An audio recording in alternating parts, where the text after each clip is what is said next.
Hey, how's it going, guys? Insane Games here. Alright, this is our very first video game review. So, just write down any comments that you'd like to write. Hopefully they're constructive. If they're not, fuck it, send them anyway. So, as you can see, we're playing Dragon Ball Z, the HD Collection, Budokai 3 on the PlayStation 3. So, basically what they did is they took the first Budokai game and then number 3, put it together, and now they're for PlayStation 3. I think they should have had number 2 in there too. I don't know why they didn't, but hey, as long as Budokai 3 is in there, I'm okay with it. A few things about this game is that, again, is the best of the series. I think it's probably the best Dragon Ball Z game ever made. You actually need to have skill in order to play this game. Apart from that, they added a few kinks in here that I'll be talking about, like the teleportation, the dodging, which is really helpful, by the way.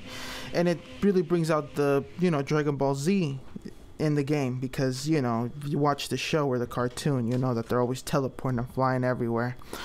So, a little bit about the things, let's start off with the story. Have you seen the cartoon? It's the same thing. They have all the sagas, Frieza, Cell, and Majin Buu saga. They got a little bit of the GT in there too. That's why you can unlock characters like the Omega Shenron. You can unlock Oob in here too, and a few other hidden characters like Bardock, which is Goku's father. And, you also get to do cool transformations like the Potara earrings, Vegito, and do fusions like Gotenks and Gogeta. The thing is that these are not pickable characters. It's one of the things that kind of frustrates me about the transformations. When it comes to fusion or the Potara earrings, you have to pick the skill, which usually takes up the whole bar, your whole, skill bars where you log in and set the skills. It takes all of that, and you have to pull the skill off. You have to pull off the technique. If you don't, either they'll crush the Potara earrings in one try, you can't do it anymore, or you'll turn into Fat Gotenks or Fat Gogeta. It's kind of fillers that they added in there, into the game with those transformations. Another thing they changed in this new thing is the music. The music is very different. It's not the same music you had on the PlayStation 2, which is bad because I prefer the music that was on PlayStation 2 than this new music that added into the new game. Especially the theme they played on the Supreme Kai's World, which was my favorite theme, and the whole PlayStation 2, Budokai 3 thing. Other than that, here comes the gameplay.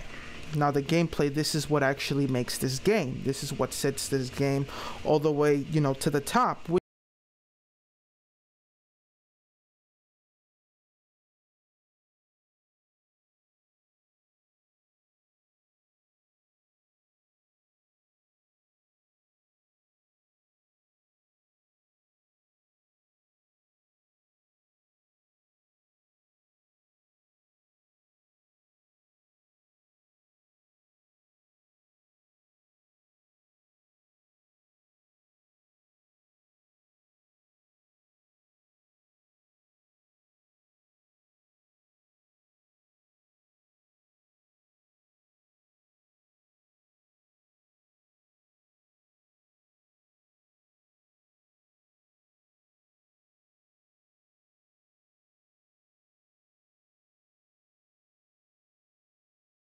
Budokai number 1 and number 2, you couldn't dodge, which sucked because you're getting hit and you don't know how to do, how to get out of it unless you block.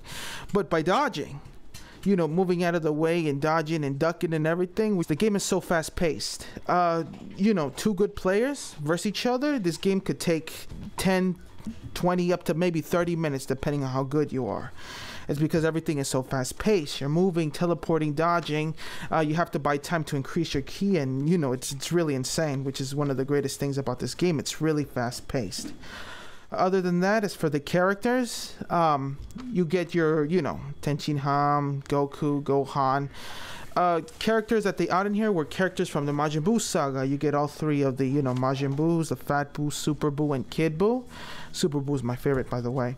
And then you get a few characters from the GT series. The biggest one is Omega Shenron, Oob. They added in Videl. And one of my favorite villains, which would be Broly. Saying that, apart from all the good stuff, the only negative thing that I can say about this game is the way you have to unlock everything. There's so many skills, so many hidden characters, and a lot of way to unlock those skills and hidden characters are through the Dragon Balls. When you start off during the story mode, you have a map, right? You're traveling, flying around. You have to go throughout the whole map and find all the hidden places, because if you miss something, you have to play the whole thing over again to unlock something. That's one of the things and drawbacks about the game, is all the time that you have to put into this, all the devotion. You could easily spend up to 30-40 hours trying to unlock 2-3 special characters. And another thing that's annoying, it's something you can look past, but that's kind of annoying, is the skills. It sucks because sometimes it shows you have about 60-70% of the skills in the whole game, and yet you've bought like every freaking fucking skill you can see on the skill shop. But other than that, I give this game a 9.5 out of 10. I think it's the best Dragon Ball Z game ever made, and I recommend it to everybody. So please leave a comment, subscribe, and enjoy the gameplay.